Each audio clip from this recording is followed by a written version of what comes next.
మళ్ళా గమనించ, నువ్వు దేవుని ప్రేమించట్లేదట. నన్ను ప్రేమించకపోయినా నీ మీద ప్రేమ ఉంది, చాలా ప్రేమ ఉంది నీ మీద నాకు. నువ్వు మనం ప్రేమించమని కాదు, కానీ తానే మనల్ని ప్రేమిస్తూ ఉండాను.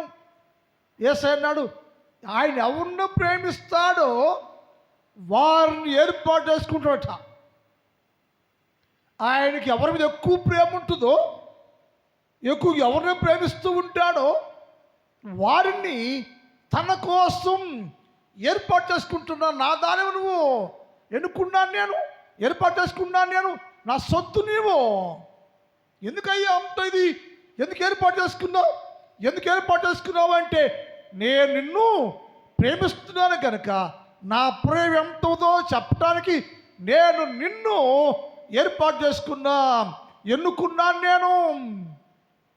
ఆ ప్రేమను విలువ కట్టకపోతే, ఆ ప్రేమను గ్రహించే వరకు లేకపోతే, ఆచారంగా నువ్వు ఉంటే, అలవాటుగా ఉంటే ఎప్పటికీ దేవునితో నువ్వు సరైన సంబంధాలు కలిగిన వారుగా ఉండలేరని లేఖనంలో తెలియజేస్తూ ఉంది.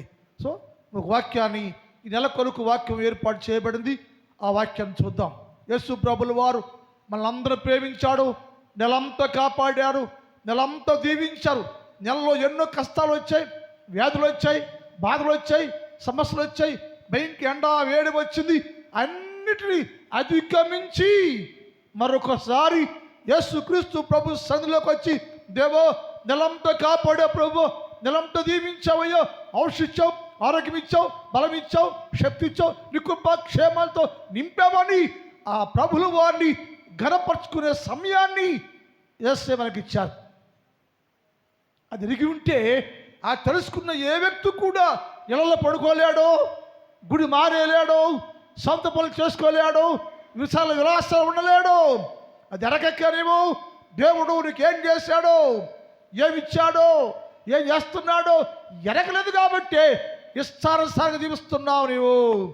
ఈ వాక్యం అంటూ చదువుదాం. ఇర్మియా గ్రంథం 3వ అధ్యాయం 24-25 చదువుదాం. ఇర్మియా గ్రంథం, అయినను నా బాల్యము నుండి లజ్జాకరమైన దేవత నా పితరుల కష్టాయితమును, వారి గొర్రెలను, వారి పశువులను, వారి కుమారులను, వారి కుమార్తెలను మింగివేచుది. సిగ్గు నందిన వారమై సాగిల పడదము రండి. మనము కనపడకుండా అవమానము మనల్ని మరుగు చేసింది మన దేవుడే యెహోవా. మనమును, మన పితరులను మన బాల్యము నుండి నేటి వరకు యెహోవాకు విరోధముగా పాపము చేసితిమి. ఇది 25వ వచనం మాట ఉంది. దేవుడు వారిని ప్రజలందరూ దీవించాడు, ప్రజలందరినీ బహుగా ప్రేమించాడు, ప్రజలందరినీ ఆశీర్వాదకరంగా ఉంచాడు. ప్రజలకు దేవుడు ఏది తక్కువ చేయలేదు. ఆస్తి, సంపద, ఐశ్వర్యము, ఆరోగ్యము, సంతానము, అన్ని వనరులు, అన్ని రంగాల్లో ప్రతి కుటుంబాన్ని దేవుడు ఆశీర్వాదకరంగా ఉంచాడు, దీవెనకరంగా ఉంచాడు, హెచ్చించాడు, గొప్ప చేశాడు, అన్ని వనరులను ఇచ్చి తృప్తిపరిచాడు. అయితే వారు దేవుని చిత్తములో ఉండకుండా దేవుని వేరుగా ఉన్నారట. అలా ఉంటే, దేవునికి వేరుగా ఉంటే వారికి కలిగిన నష్టాలేంటో, కష్టాలేంటో గ్రహిస్తున్నారు. అయ్యో, దేవుడు ఇంతగా దీవించాడు కదా, ఇంతగా హెచ్చించాడు కదా, ఇంత కాపాడాడు కదా, మరి నేనేమో ఆ దేవుని విషయంలో ఏదో చేస్తున్నాను, ఆ దేవుడు లెక్క లేకుండా నేను, అందువలన నాకున్న వరలు మొత్తం ఆగిపోయినాయి. కారణం ఏంటయ్యో?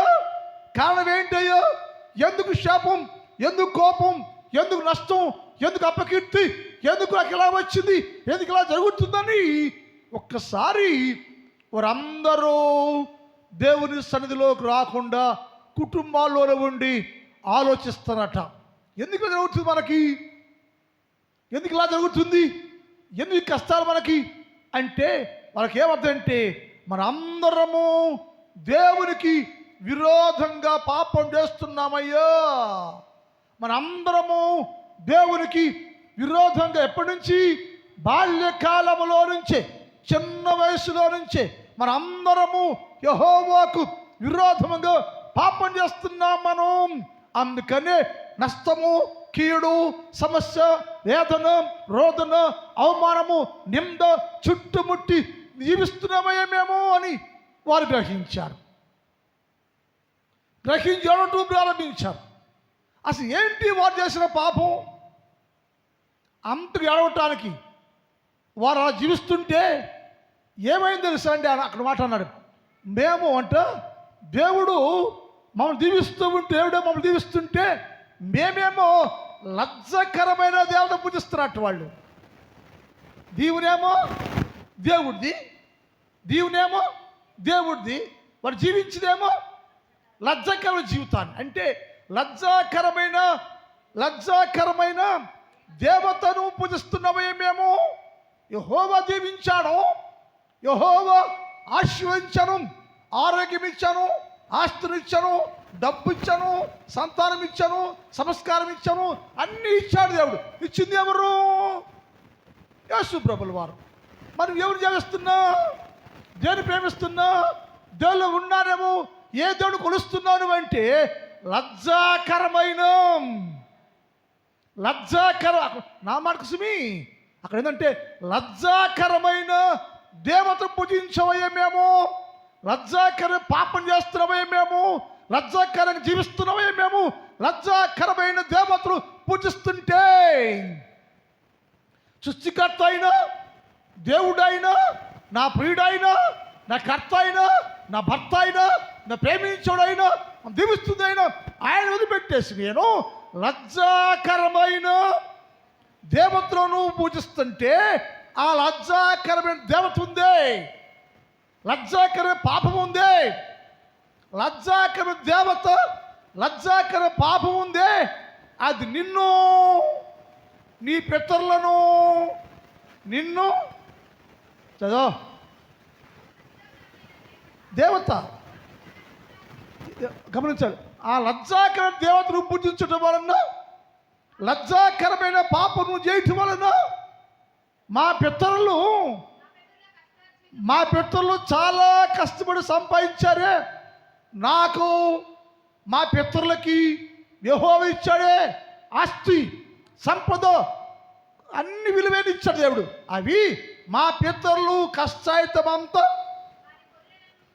ఏంటవి కష్టాయితం అంటే గొర్రెలు, పశువులను, వారి కుమారులను, వారి కుమార్తెలను అవి ఇచ్చింది ఎవరు? పిల్లలు ఇచ్చింది ఎవరు? దేవుడు.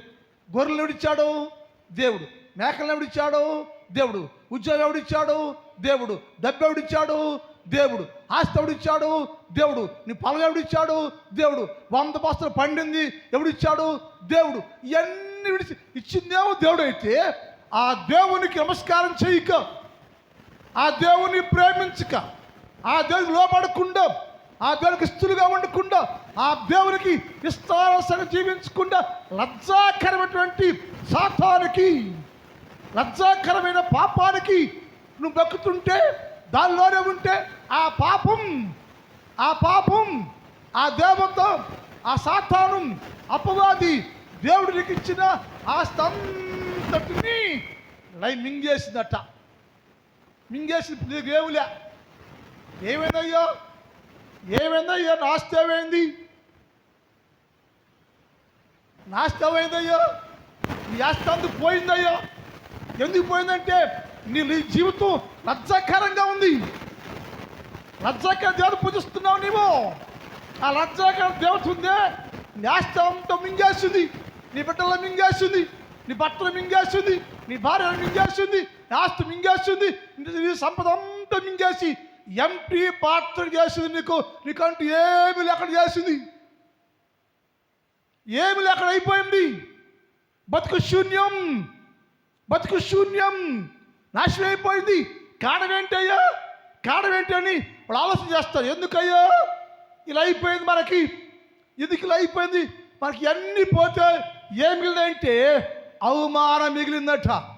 అన్నీ పోతుంటే చూసి అనుకుంటే ఏంట్రా, ఆస్తి పోయింది, డబ్బు పోయింది, ఆరోగ్యం పోయింది, కొడుకు పోయాడు, కూతురు పోయింది, పిల్లలు పోయారు, డబ్బంది పోయింది, ఏమైపోతుందంటే నీకేమిదంటే చివరికి అవమానము. అవమానముతో దేవుడు కప్పివేశను. నీ మీద ఏమొచ్చిందంట? అవమానం. నువ్వు కనపడ లోకానికి, నువ్వు కనపట్టలేదు. లోకానికి నువ్వు కనపట్ల, నీ మీద అవమానం ఉందే. లోకంలో వచ్చేసి అవమానం ఉందే. మనుషులు అందరూ నిన్ను అవమానపరుస్తుంటే నీ అవమానము దుప్పట్లో కప్పాడట. అక్కడ మాట ఉన్నది. అవమానము ఏంటంట? మనం కనపడకుండా నీకొచ్చి అవమానమే కనపడుతుంది. ఎక్కడ పడ్డా ఒకప్పుడు విలువైన వాడము, ఒకప్పుడు గౌరవం కలిగిన వాడము, ఒకప్పుడు ధర్మ కలిగిన వాడము, ఒకప్పుడు సామర్థ్యం కలిగిన వాడము, ఒకప్పుడు సొగసు కలిగిన వాడము, ఒకప్పుడు సంతానం కలిగిన వాడము. ఇప్పుడు ఏమీ లేకుండా ఉంటే లోకం నిన్ను అవమానపరుస్తుంది. ఇప్పుడు ఏకంటే నీకు లోకం పెట్టే అవమానం కనపడుతుంది. నువ్వు కనపట్ల. విశ్వాసం నేను కనపట్ల. ఏం కనపడుతుంట? నా మీద ఉన్న అవమానమే. అవమానంతో దేవుడు కప్పివేశను. ఎందుకయ్యా అవమానం అంటే? నేను కప్పలేదు, నేను నిన్ను కప్పల. నీ పాపమే అనగా ఏ దేవుని కొలుస్తున్నావో, ఏ పాపాన్ని, లజ్జకరే పాపాన్ని పూజిస్తుంటే ఆ పాపం వల్ల నీకేమవుతుందంటే అవమానం వచ్చింది, అది కప్పుకున్నాడు. వాళ్ళకి అర్థమైంది, ఓహో ఇంత అవమానంతో జీవిస్తున్నావంటే, ఇంత అవమానం బతుకుతున్నావంటే అవమానమే కనపడుతుంది. కానీ నేను కనపడట్లేదు ఈ లోకానికి, నా భక్తి కనపడట్లేదు, నా ప్రార్థన కనపడట్లేదు. ఏమిటంటే నా పాపం, లజ్జాకరమైన పాపం, లజ్జాకర దేవతను కలిగి ఉన్నాను. ఆ లజ్జాకరమైన పాపం నన్ను, నా కుటుంబాన్ని సర్వనాశనం చేసేసింది. దానివల్ల అవమానము, అపకీర్తి, అసహ్యము, హేళన నా కుటుంబంలో కనపడుతుంటే ఎందుకు ఇలా జరిగిందయ్యా, ఎందుకు ఇలా జరిగిందని అలా ఆలోచన చేశాట. ఎందుకు ఇలా జరిగింది, ఎందుకు ఇలా జరిగింది, ఏదికి అయిపోతుంది నా కుటుంబం, నా బతుకు ఇలా క్షీణించబడే కారణం ఏంటయ్యా అని వాళ్ళు ఆలోచన చేశారు. నువ్వు ఎప్పుడైనా నువ్వు ఆలోచన చేసావా? నీ కుటుంబం క్షీణించిపోతుంటే, కుషించిపోతుంటే, నశించిపోతుంటే, నీ కుటుంబంలో జీవులు లేకుండా అల్లాడిపోతుంటే ఎప్పుడైనా సరే నా కుటుంబానికి ఈ శిక్ష ఎందుకు వచ్చింది, నా కుటుంబంలో నష్టం ఎందుకు వచ్చింది, నా కుటుంబంలో ఈ ఘోరమైన వ్యాధి ఎందుకు వచ్చింది, నా కుటుంబానికి శోధనకు వచ్చని ఎప్పుడైనా ఆలోచన చేసావా? నువ్వు ఆలోచించావా? నన్ను బట్ట, నా పాపాన్ని బట్ట ఎందుకు ఈ శిక్ష మా కుటుంబం వర్ధలో పడే కారణం ఏంటి, నా కుటుంబం దీవెన కనుక లేకపోవడం కారణం ఏంటి ఎప్పుడైనా ఆలోచన చేసావా? వాళ్ళు ఆలోచన చేశారు. ఏ గ్రహించారంటే ఎందుకు ఇలా జరుగుతుంది, అసలు అవమానం ఎందుకు, అసలు ఎందుకు ఇలా జరుగుతుంది అని ఆలోచన చేసి అప్పుడు వాళ్ళు నిర్ణయానికి వచ్చారు. ఏమనంటే వాళ్ళు, మన దేవుడైన యెహోవా, మనము దేవుడైన యెహోవా మాట వినక మనమును మన పితరులను బాల్యం నుండి నేటి వరకు దేవుడైన యెహోవాకు విరోధంగా పాపం చేసిన కారణం చేత, దేవుడైన యెహోవాకు విరోధం పాపాలు చేస్తున్న కారణం చేత ఇలాంటి అవమానము, అసహ్యమైన జీవితాలు, ఈ నష్టాలు, ఈ కష్టాలు, ఈ అవమానాలు నా సంభవించాయ్యా. మనుషుడు అవమానంతోనే ఉంటున్నాడు కానీ, కష్టాలను అనుభవిస్తాడు కానీ, అన్ని పోగొట్టుకోవడానికి ఇష్టపడతాడు కానీ యేసు ప్రభువులోకి మాత్రం రాడు. యేసయ్యను ఎందుకని? యేసు ప్రభువు కంటే లజ్జాకర దేవతే అది నిన్ను ప్రేమిస్తుంది. నేను ప్రేమించేవాడిని త్రోసేస్తున్నావు, నువ్వు లజ్జాకరమైన దాన్ని మాత్రం ప్రేమిస్తున్నాను.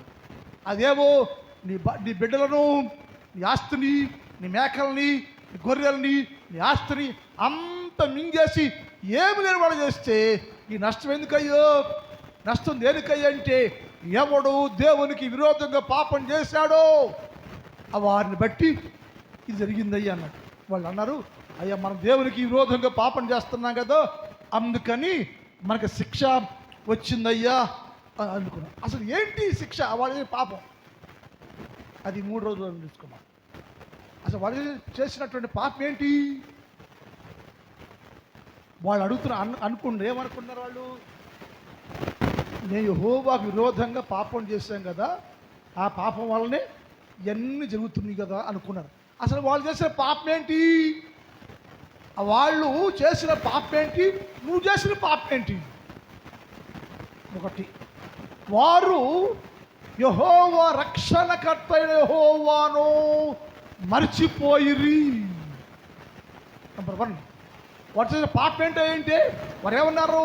బాల్యకాలం నుంచి మనము మన పితరులు నేటి వరకు యెహోవాకు విరోధంగా పాపం చేస్తున్నాం. ఏంటో అర్థమైంది. ఏంటి మేము చేసే పాపం?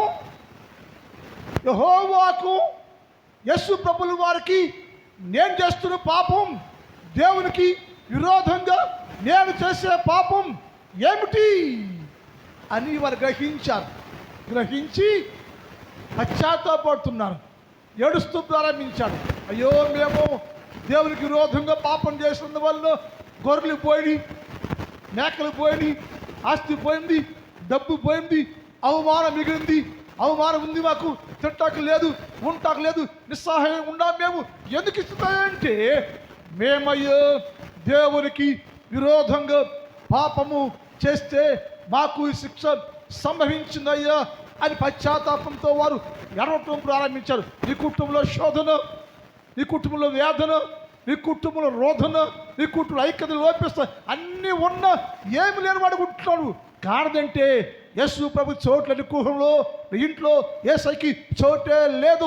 దేవునికి విరోధమైన పాపాలు నీవు, నీ భర్త, నీవు, నీ భార్య, నీవు, నీ బిడ్డలు ఇష్టానుసారంగా దేవునికి విరోధకరమైన పాపాలు చేస్తున్నందువలన, విరోధకరంగా జీవిస్తున్నందువల్ల నీ కుటుంబంలో శాంతి కోల్పోయావు, సమాధానం కోల్పోయావు, నెమ్మది కోల్పోయావు, అన్ని మింగేసింది సాతానుడు, ఏమి లేకుండా పోయావు. ఎందుకంటే నేను యెహోవా విరోధమైన పాపము చేశాను. అది ఏంటి అంటే, ఒకటి, వారు రక్షణకర్త అయిన దేవుణ్ణి విడిచిపెట్టిరి. వారు చేసిన మొదటి పాపం అంటే రక్షణకర్త అయిన యెహోవాను విడిచిపెట్టిరి. యెషయా గ్రంథం 17వ అధ్యాయం 10 చదువుదాం. యెషయా 17:10. ఏలయనగా నీవు ఏలయ్యారు, ఎందుకయ్యా? నువ్వు చేసిన పాపం ఏంటయ్యా? చేసిన పాపం ఏంటయ్యా? యెహోవాకు విరోధముగా మేము చేసిన పాపం ఏంటంటే, ఒకటి, మా రక్షణకర్త ఏలయనగా నీ రక్షణకర్త యొక్క దేవుణ్ణి వారు మర్చిపోయినట. ఎవరైనా నువ్వు మర్చిపోయింది ఎవరిని? రక్షణకర్త అయిన దేవుడట్టయినా. ఎవరు మర్చిపోయావు నువ్వు? ఎవరు విడిచిపెట్టేశావు? ఎవరిని విడిచిపెట్టేశావంటే నీ రక్షణకర్త అయిన దేవుణ్ణి, యెహోవాని విసర్జించేశాం, విడిచిపెట్టేశా. ఆయనే రక్షణకర్త, ఆయన సృష్టికర్త, ఆయన బలపరిచే దేవుడు. ఆయన ఏం చేసావంటే, వారు ఆయన రక్షణకర్త అయిన దేవుడు మర్చిపోయారయ్యా. దేవుడు మర్చిపోయి ఎవడు ప్రేమించావయ్యా? లజ్జాకరమైన దేవత పుట్టిస్తున్నామయ్యా మేము. సృష్టికర్త, రక్షకుడయ్యా, రక్షణకర్త అయిన యెహోవాను మేము విడిచిపెట్టేశామయ్యా, విసర్జించామయ్యా. రక్షణకర్త యెహోవా మా దేవుడు కదా. ఆయన ఎవరైతే నిన్ను ప్రేమించేవాడో నీ దేవుడు ఆయన, రక్షణకర్త అయినా, రక్షణకు ఆధారం అయినా, రక్షణకర్త యెహోవాను వారు విసర్జించారు, విడిచిపెట్టేశారట, వదిలేశారట. నువ్వు మాకు వద్దు అయ్యో అండి. ఈ రక్షణకర్త ఎవరంట? విడిచిపెట్టేది ఎవరిని? అది ఆయన ఎవరు?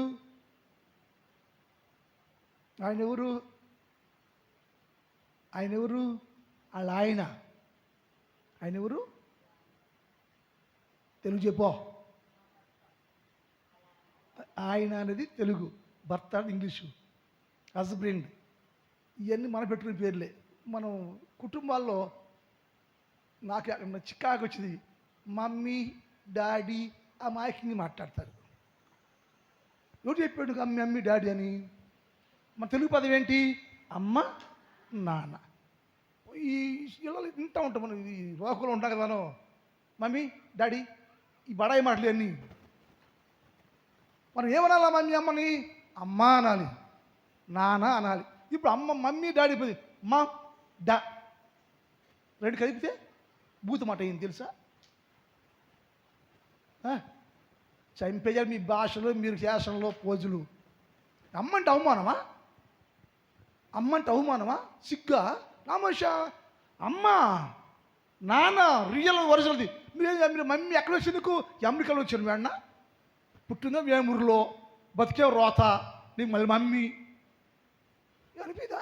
నాకు అనిపించింది మీరు అట్లా పెడుతుంటే ఏంటంటే బడాయి అనుకుంటాను. మనంగా ఉండాలి, మనంగానే ఉండాలి. అదిరిపాట్లు ఎక్స్ట్రా అవసరంలా. ఎందుకు మమ్మీ అంటే అమ్మని తప్పేంటి? అలా ఇప్పుడు ఈశ్వరుడు అంటుంది మా హస్బెండ్ అంట, వెరీ గుడ్, సంతోషం, వందనాలు. మీ భర్త గారు వెరీ గుడ్, ఆయన అన్నాడు ఎవరంటే ఆయన ఆ మాట పేరు చూద్దామా? యెషయా 54:5 చదువుదాం. యెషయా 54:5 చూద్దాం. ఎవరిని వారు విడిచిపెట్టేశారు అయ్యా? నిన్ను ఎవరంటే అయినా అక్కడేమంటే నీ రక్షణకర్త అయినా యెహోవాను వారు విడిచిపెట్టారయ్యా. ఎవరినయ్యా విడిచిపెట్టావు నువ్వు? నిన్ను సృష్టించిన వాడు నీకు భర్త అయినా అంటే నీ భర్తను నువ్వు విడిచిపెట్టేశావు. ఈ అంత రాట కారణం ఏంటయ్యా? లోకంలో మనిషికి, కుటుంబాల మనుషులందరికీ నష్టాలు, కష్టాలు, బాధలు, వ్యాధులు అన్నీ పోగొట్టుకొని నిస్సహాయులుగా, ఏమి లేని వాడిగా, బక్క చిక్కు బలహీనులుగా ఉంటానికి కారణం ఏంటంటే నిన్ను సృష్టించిన యెహోవా, నీ భర్త అయినా యెహోవా, నీ దేవుడైనా యెహోవా, నిన్ను సృష్టించిన వాడు నీకు భర్త అన్నాడు. ఆయన విశ్వసించావు నువ్వు. ఎవరిని విడిచిపెట్టావే నువ్వు? వాళ్ళు అంటున్నారు ఏమిటయ్యా చేసిన పాపం? యెహోవాకు విరోధంగా చేసిన పాపం ఏంటంటే నీ భర్త సృష్టించిన వాడు నీ భర్త ఉన్నాడు. ఆయన పేరు యెహోవా, ఆయన పేరు యేసు. నీ పెంచేది, పోషించేది, దీవించేది, కాపేసి నీ సమస్తము ఆయనదే. ఆయన నీ భర్త. నువ్వు ఏం చేస్తావంటే లజ్జాకరమైన జీవితాన్ని తీసుకుని, లజ్జాకర ధ్యానం తీసుకుని, లజ్జాకర పాపాన్ని తీసుకుని సృష్టికర్త అంటే రక్షణకర్త అయిన యెహోవాను మర్చిపోయి ఇక అంటాడు ఎవరైనా రక్షణకర్త ఎవరయ్యా? రక్షణకర్త ఎవరయ్యా అంటే నీ సృష్టికర్త అయినా, నీ సృష్టించిన వాడైనా యెహోవాయే. నిన్ను సృష్టించిన వాడైనా యెహోవాయే. ఆయన పేరు యెహోవా. నీ భర్త అయినా నీ భర్తను నీవు విడిచిపెట్టేసి, నీ భర్తను నీవు వదిలేసి, నీ భర్త కానిటువంటి లజ్జాకర దేవతను భర్తగా ఊహించుకుని, పాపాన్ని భర్తగా ఊహించుకుని పాపం ఒళ్ళో పడుకుంటే, పాపం కవిగా పడుకుంటే నీ పాపము నిన్ను ఏమి లేని బిక్కారి చేసేసింది. నీ పాపం నిన్ను ఏమీ లేని బిక్కారిగా, భ్రష్టుడిగా నీ జీవితాన్ని మార్చేసింది. అయినా మనుషులకు జ్ఞానోదయం ఇంటానే ఉంటున్నాం, నీ ఖాళీగానే ఉంటుంది. వై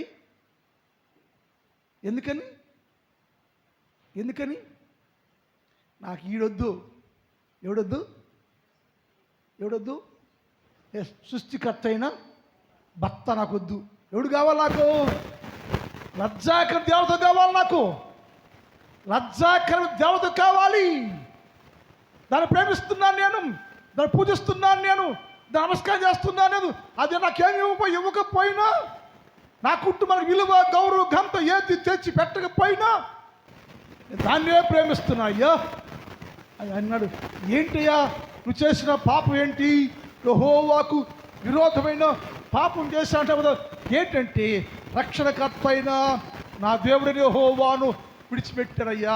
ఆయన ఎవరయ్యా అంటే ఆయన నిన్ను సృష్టించిన యెహోవా, నీ భర్త అయిన యెహోవా నువ్వు విసర్జించవయ్యా, విడిచిపెట్టేశావు. భర్త విడిచిపెట్టుకోండి ఏమంటారు? భర్త విడిచిపెట్టేస్తే ఆ గౌరవం ఉంటుందా? మన ఊర్లో అట్టడం లేకపోవచ్చు, క్షమించాలి. మిమ్మల్ని ఉద్దేశించి కాదు, వాక్యం అది. భర్తలు విడిచిపెట్టేస్తారు చాలా లోకంలో. ఎందుకు విడిచిపెడతారు అసలు? వాడు మోబెట్టినా, పోయినా, కొట్టినా, తిట్టినా ఈ భర్తను ప్రేమించాలి. అటు నా భాష అది పెట్టడం, పని చేయడు, డబ్బులు తేడు, కొడతా ఉంటాడు, తిడతాడు. నీ భర్తను ప్రేమించాలి. విశ్వాసం అయితే నీ భర్తను ప్రేమిస్తూ నీ ప్రవర్తన చేత నీ భర్త నువ్వు నీ మార్గంలోకి ఆపట్టుకోవాలి. నీ భర్త నీ ప్రవర్తన వల్ల బైబిల్ మాట ఉంటుంది, మంచి ప్రవర్తకుల భార్య అయితే నీ ప్రవర్తనతో నీ భర్తను మార్చుకోవాలి. నువ్వు భర్తను మార్చుకోవాలి. అది ఓర్పు కావాలి, సహనం. నీ భర్త అయినా ద్వేషించకూడదు, ప్రేమించాలి, గౌరవించాలి. అది ఏం తేడు, అది ఏం ఈడు, అది నీ మీద బతకాల్సి వచ్చింది. నీ మీద నీ భర్త ఒకవేళ బతకాల్సిన పరిస్థితి వచ్చింది, దోసేని ఆడే పని చేయడు, నువ్వు పెంచాలి. నీకు ఉద్యోగం ఉంది, డబ్బు తెస్తున్నావు, పెంచాలి అని ఆయన చిన్న చూపు చూడగొడతామా? ఆయన చిన్న చూపు. ఇక్కడ మాట చెప్తా, ఇది సందర్భం కాదు, మాట చెప్తా. అబ్రహాము శారాను తీసుకుని ఒక ఊరు వెళ్ళాడు, ఐగుప్తుకి వెళ్ళాడు. వెళ్ళే ముందు చెబుతున్నాడు శారాకి, శారా నువ్వు చక్కని దానివని ఎరుగుదును. శారా తీసుకుని ఐగుప్తుకి వెళ్తున్నాడు. వెళ్ళే ఊరు ఎంటర్ అవుతున్నప్పుడు చెప్తున్నాడు అబ్రాహం శారాకి, శారా నువ్వు చక్కని దానివని ఎరుగుదును, నీ వల్ల నేను బతుకున్నట్లు. ఆ 2 పదం ఎక్కడ? నువ్వు చక్కని దానివని ఎరుగుదు అంటే ఆ చక్కదానం ఏంటి గుర్తు చేస్తున్నాడు. ఆ ఊరు వెళ్తున్నావు అమ్మా శారా, నువ్వు అందంగా ఉంటావు, ఇప్పుడు పట్టుకుంటాడేమో, లాగుతాడేమో అని గుర్తు చేస్తున్నాడు ఆయన. జరిగింది అదే. ఆడికి వెళ్ళాడు, రాజేమో అని ప్రేమించాడు. ఎవరిని? శారాని. ముందు చెప్పాడు ఆయన, ఏం చెప్పాడు? శారా నువ్వు చక్కని దానివని నేను ఎరుగుతును, నీ వలన నేను బతుకున్నట్లుగా అంటాడు కింద. అంటే నీ మీద బతకాలి, నేను నీ వల్ల బతకాలి కాబట్టి అవమానంగానో హీనంగానో చూడబాకమ్మా నన్ను అంటే. ఇప్పుడు ఈ మనుషులు ఏం చేశారంటే నీ పెంచేవాడు, పోషించేవాడు, కాపాడుచున్నవాడు నీ దేవుడు అనబడే యేసుక్రీస్తు ప్రభువుని విడిచిపెట్టేసినట్ట. అన్నమాట ఏంటి? నీ సృష్టికర్త అయిన యెహోవాను, నీ భర్త అయిన యెహోవాను వారు విసర్జించిరి, విడిచిపెట్టిరి, వదిలేశారు. నువ్వు మాకు వద్దయ్యా. ఎవరు కావాలయ్యా నీకు? ఎవరు కావాలంటే లజ్జాకరమైన విగ్రహం కావాలయ్యా, లజ్జాకరమైన పాపం కావాలయ్యా. వాడు దేవత అయ్యా, వాడు సాతాను అయ్యా, అది పాపం అయ్యా, అది అవమానం అయ్యా. అయినా సరే లజ్జాకరమైన సాతానే మాకు కావాలయ్యా అని సృష్టికర్త దేవుడు, విలువనిచ్చే దేవుడు, గౌరవించే దేవుడు, ఘనతనిచ్చే దేవుడు, ఆస్తినిచ్చే దేవుడు, హంగామిచ్చే దేవుడు, అన్ని ఇచ్చే దేవుడిని ఏం చేశావంటే విడిచిపెట్టేశాడట. అది మీ చేసిన పాపం అయ్యా. మా దేవుడిని మేము విడిచిపెట్టేసామయ్యా. మా దేవుడి విరోధం పాపం చేసాం. ఏంటి పాపం అంటే మా దేవుడిని విడిచిపెట్టేసామయ్యా, మా దేవుడిని విడిచిపెట్టేసామయ్యా. ద్వితీయోపదేశకాండం 32:18 చదువుదాం. ద్వితీయోపదేశకాండం 32:18. నిన్ను పుట్టించిన ఇది ఎవరంటే ఆయన అక్కడేవాడు నిన్ను సృష్టించాడు నాకు ఇందాక. ఇప్పుడు ఏమన్నాడు? నిన్ను పుట్టించిన ఆశ్రయదుర్గమైన, నిన్ను పుట్టించిన ఆశ్రయదుర్గమైన నీ దేవుణ్ణి విసర్జించావట. నిన్ను కనిన ఈ దేవుణ్ణి మర్చిపోయావు నీవు. ఇది వాళ్ళ పాపం. దీని ఏమంటారు? దీని ఏమంటారు? నీకు డబ్బులు ఇచ్చాడా? ఆస్తి ఇచ్చాడా? గొర్రెలు ఇచ్చాడా? మేకలు ఇచ్చాడా? డబ్బు ఇచ్చాడా? అన్నీ ఇచ్చాడు. ఆయన పేరేంటి? సృష్టికర్త. అన్ని ఇచ్చిన వాడిని విడిచిపెట్టేసేసి లజ్జాకరమైనటువంటి సాతాను ప్రేమిస్తే దేవతను ప్రేమిస్తే ఈ శిక్ష మారింది. ఆయన అంటాడు, ఏంటి పాపం అంటే విశ్వాసఘాతుకులు అయిపోయి మేము సృష్టికర్త మమ్మల్ని పుట్టించిన దేవుణ్ణి మేము విడిచిపెట్టేశాం. అదే మా పాపం. ఎప్పుడైనా మీరు ఇలాంటి ఆలోచన చేశారా?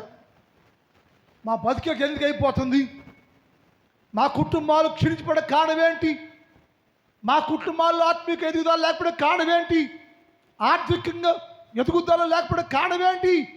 ఏమిటంటే నా సృష్టికర్త నా దేవుడు అనబడే యేసుక్రీస్తు ప్రభుల వారిని నేను విసర్జించేసినయ్యా, వదిలేసి పాపం చేసినయ్యా, అందుకని నాకు శిక్ష వచ్చిందని ఎప్పుడైనా ఆలోచన చేసావా?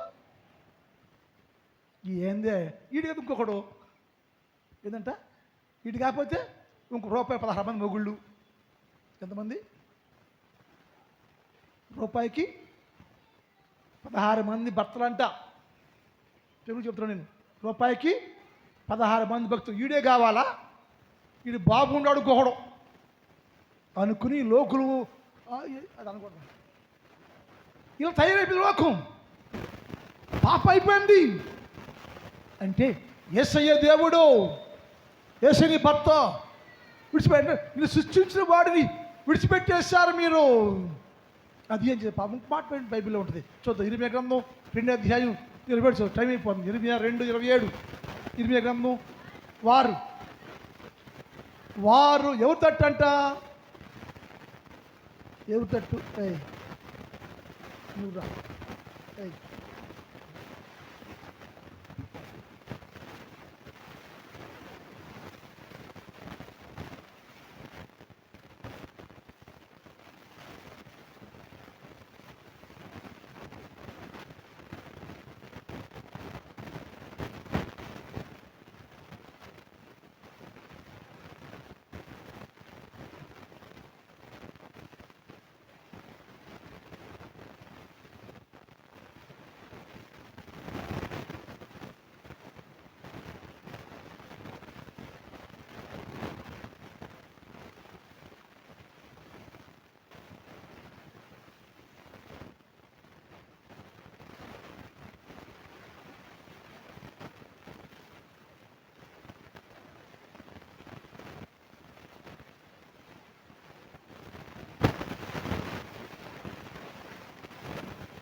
ఎవరి తట్టు? భర్త అనబడే నా తట్టు వారు తన ముఖాన్ని చూపి. ఇప్పుడే గుడికి వచ్చామా, ప్రార్థన చేస్తున్నామా, మనం ఒక ఎత్తు చూపాలా? దేవుని తట్టు చూపాలి. దేవుని తట్టు ముఖం చూపిస్తూ ప్రార్థన చేయాలి. దేవుని సనికి వచ్చింది మనము నీ ముఖాన్ని దేవుని తట్టు చూపించాలి. యేసు అన్నాడు, వారు నా తట్టు ముఖం తిప్పుకొనక ఈ పేరుదంట మొక్క కిందకి పెట్టుకుని, అది పాపం. మనుషులు వర్ధిల్లిపోవడం కాదంటే నీ ముఖాన్ని బైబిల్ నీ ముఖమును దేవునితో చూపించట. మనం ఏమంటాం?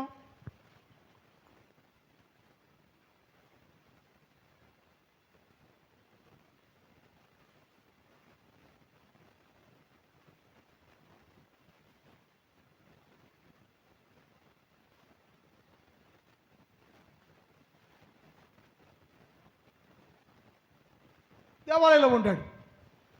ఎక్కడున్నాడు? దేవాలయం ఉన్నాడు. పరలోక దేవుడు ఉన్నాడు. దేవుని చుట్టూ దూతలు ఉండి, పరలోకం ఉన్నట్టు దేవుని దూతలు స్తోత్రం స్తోత్రం స్తోత్రం స్తోత్రం స్తోత్రం అని గానం చేస్తుంటే కింద యెషయా చూస్తున్నాడు. యెషయాకి కనపడిందా? కింద ఉన్నాడు. పరలోకంలో జరుగుతున్న ఆ శబ్దం, పరలోకం చేసే స్తోత్రాల శబ్దం భూలోకంలో ఉన్న యెషయాకి వినపడుతుంది. మరి మీరు చేసే శబ్దం నాకు వినపట్ల. అర్థమవుతాక బుజ్జక్క నా భాష, మీ అరుపులు నాకు వినపట్ల. వాటాటన పడుద్ది. నేను జ్యోతికి వెళ్ళవు జ్యోతి బాబు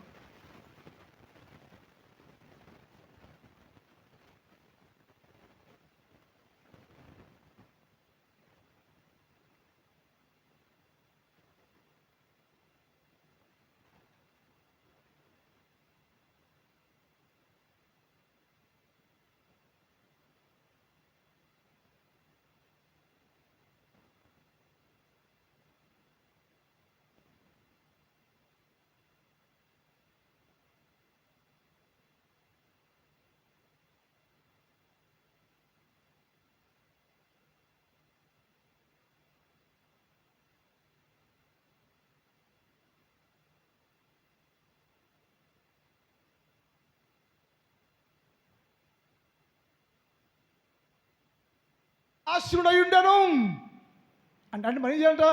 ఎప్పుడైతే ముఖము దేవునితో తిప్పుకొని దేవునికి స్తుతులు చెబుతూ ఉంటావో, స్తోత్రాలు చెబుతూ ఉంటావో, అది దేవునికి చేరుద్ది. రెండోది, ఒక ఇంట్లో జనాన్ని కోరుకున్నారు, చాలామంది ప్రార్థన చేస్తున్నారు. పేతురు సరసాల్లో ఉన్నాడు. దేవుడు చెప్పాడు, నువ్వు వెళ్ళమ్మా దూత, అక్కడ ప్రార్థన చేస్తున్నారు. ఎంతమంది పేతురు కోసం ప్రార్థన చేస్తున్నారు లెక్కేసుకురా అని చెప్పాడు. అక్కడ ఏమంటే బైబిల్ రాసి అంటే, అత్యాశక్తితో సంఘమంతా కూడుకొని పేతురు కోసం ప్రార్థన చేస్తున్నారు. అందరూ కేకలేసి ప్రార్థన చేస్తున్నారు, ఏడుస్తున్నారు. దూత వచ్చి మూల ఉండిపోయింది. రాస్తుంది, దూతకి ఒకే ఒక ప్రార్థన పడిందంట. అక్కడ ఎంతమంది ఉన్నారు? సంఘమంతా ఉండి అక్కడ 100 మంది ఉండరు. అక్కడ 100 మంది ప్రార్థన చేస్తున్నారు.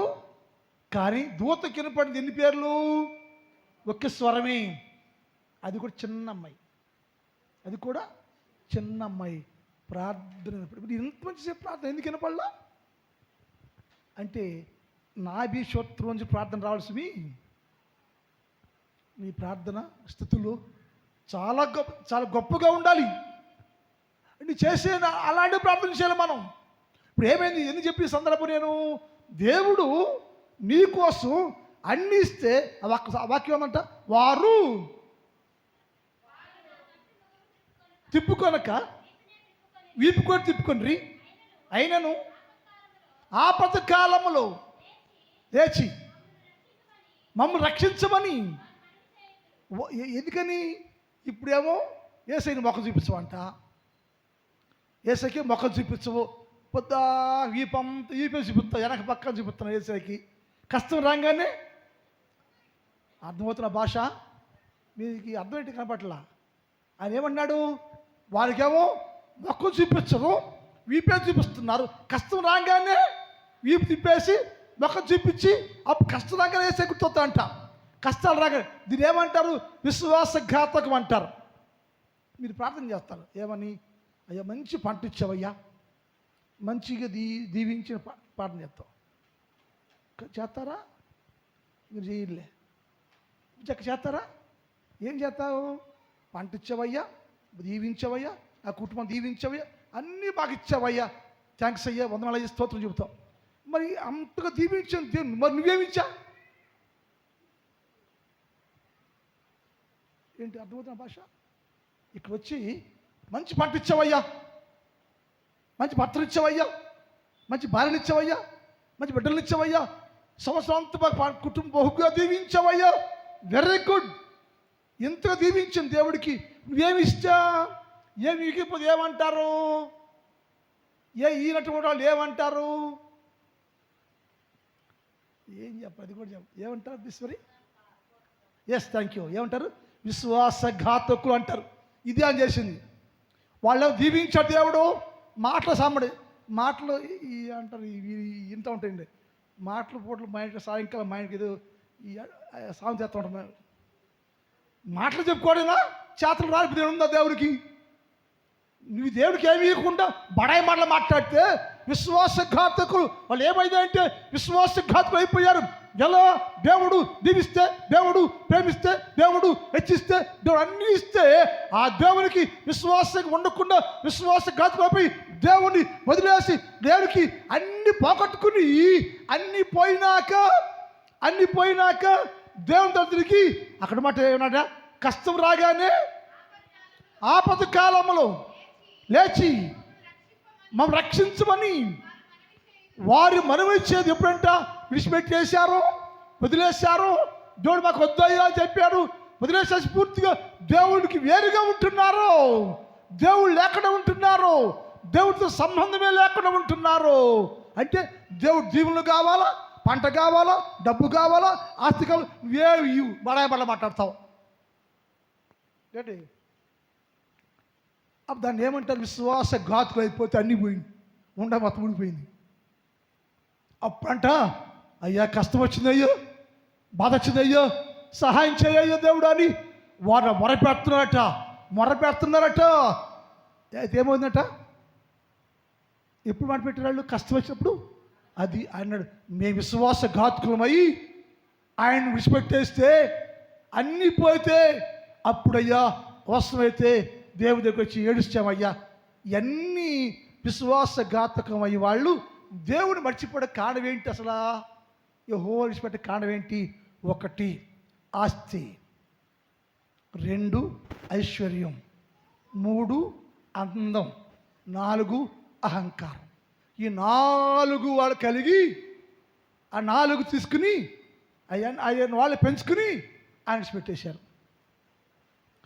యెహోవాను సృష్టికర్తను వారు విడిచిపెట్టేశారు. వారి మొదటి పాపం ఏంటి? దేవుని విరోధం చేసిన పాపం ఏంటి? దేవుణ్ణి విడిచిపెట్టేశారు. విడిచిపెట్టే కారణం ఏంటంటే 1 ఆస్తి, 2 ఐశ్వర్యం, 3 అన్నం, 4 అహంకారం. ఈ 4 పెరుగుతున్న కొలది దేవుని దూరం అయిపోయారు వాళ్ళు. ఆ మాట బైబిల్ చూసి టైం అయిపోయి 1 నిమిషం ఉంది, ఇంకా చూద్దాం. యేసుకేలు గ్రంథం 28వ అధ్యాయం, యేసుకేలు 28:11 చూద్దాం త్వరగా. మరియు యెహోవాకు నాకు ప్రత్యక్షమై ఇలాగ సెలవిచ్చాను, నరపుత్రుడా, తూరు రాజుల గురించి వినయ్యా, ఇలాగ ప్రకటింపుము. యెహోవా సెలవిచ్చింది ఏమనగా, అమ్మా, పూర్ణ జ్ఞానమును సంపూర్ణ సౌందర్యమును గల పట్టణమును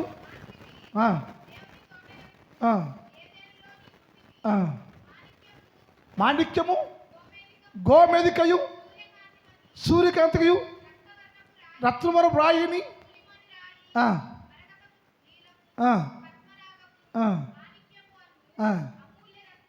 అమూల్య రత్నమంత విలువైన జీవితానికి ఇచ్చా. ఎట్టంట నీకు తూరు పట్టణమా నేను దేవుడు దీవించాడట. ఎలా? చాలా సౌందర్యంతోటి అష్టవిషయాలతో ఇచ్చాడట. కింద 17 చదువు, 17 చదువు. నీవు పుట్టిన దగ్గర నుంచి ఇవన్నీ నేను ఇస్తూనే వచ్చా. నువ్వు పుట్టిన దగ్గర నుంచి ఇవన్నీ నువ్వు బాగుండాలని, బాగుపడాలని, దీవించబడాలని, దీవెనకరంగా ఉండాలని ఇవన్నీ నేను నీకు ఇస్తూనే వచ్చా. అయితే పాపము నీ యందు కనపడు వరకు అయితే మొదట చాలా బాగుండవు. డబ్బు వచ్చినా, ఆస్తి వచ్చినా, ఐశ్వర్యం వచ్చినా, అందం వచ్చినా, ఎన్ని వచ్చినా మొదటి స్థితి ఎలాదంటే బాగానే ఉండవు, భక్తిగానే ఉండవు, జీవించవు. కానీ తర్వాత ఏంటంట? నీ సౌందర్యం మొదటేమో కిందకు వచ్చి అంటాడు, వెనకది ముందు మాట్లాడతాను నేను. మొదటేమో డబ్బు తీసుకుని గర్వించావు. రెండోదేమో సౌందర్యాన్ని తీసుకుని గర్వించావు. తర్వాత నీ తేజస్సు తీసుకొని, నీ జ్ఞానం తీసుకొని గర్వించావు. నువ్వు అహంకారం వచ్చేసింది. దేన్ని బట్టి? ఒకటి వాస్తుని బట్టి, 2 ఐశ్వర్యాన్ని బట్టి, 3 అందాన్ని బట్టి, 4 జ్ఞానాన్ని బట్టి అన్ని తీసుకుని నాకేంటి అని విర్రవీగి దేవుని పక్కన పెట్టేసి ఈ అందాన్ని, ఐశ్వర్యాన్ని, జ్ఞానాన్ని, డబ్బుని నీవు ఆదాయం చేసుకుని సృష్టికర్త యెహోవాను విసర్జించావో. కావున ఏం చేసంట ఒక తండ్రి అంతే కిమడిపోయి. ఎంత ఎత్తుగా హెచ్చించాడు దేవుడు నిన్ను, ఎంతగా దీవించాడు దేవుడు నిన్ను, ఎంత గణపరిచాడు దేవుడు నిన్ను, ఎంత హెచ్చించాడు దేవుడు నిన్ను.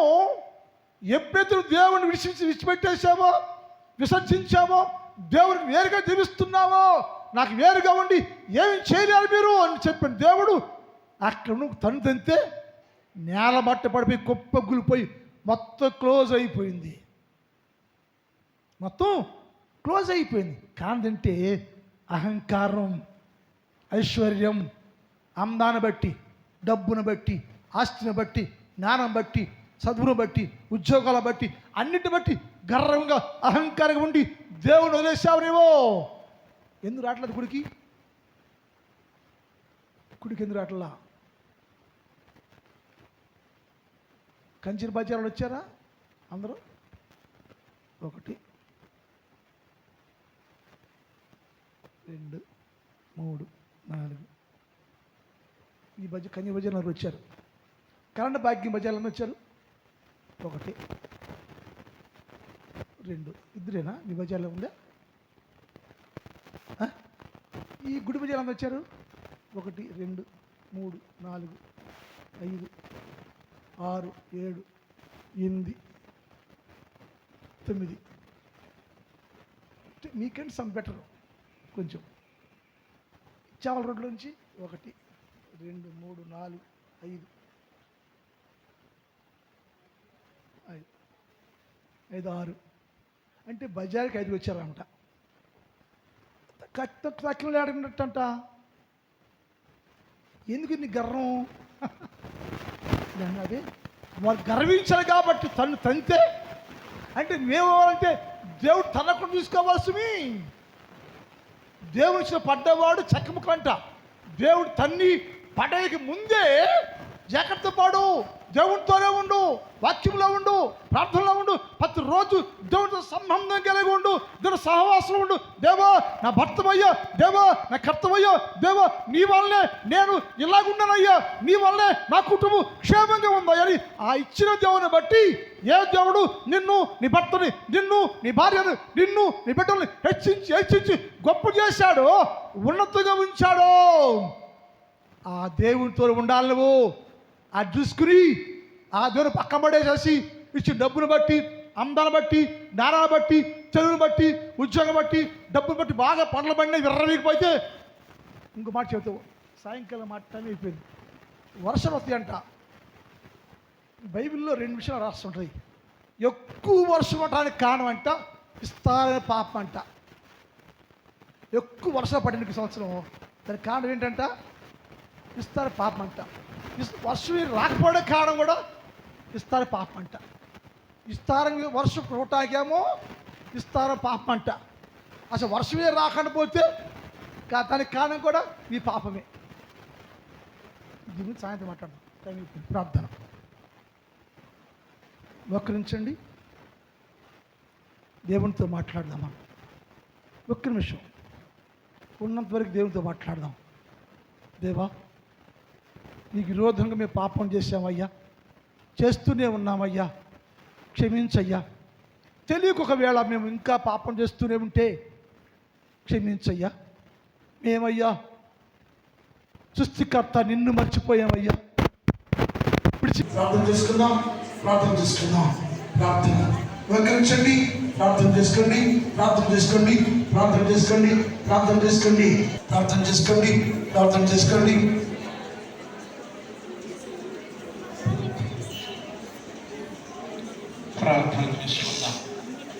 పరిశుద్ధుడా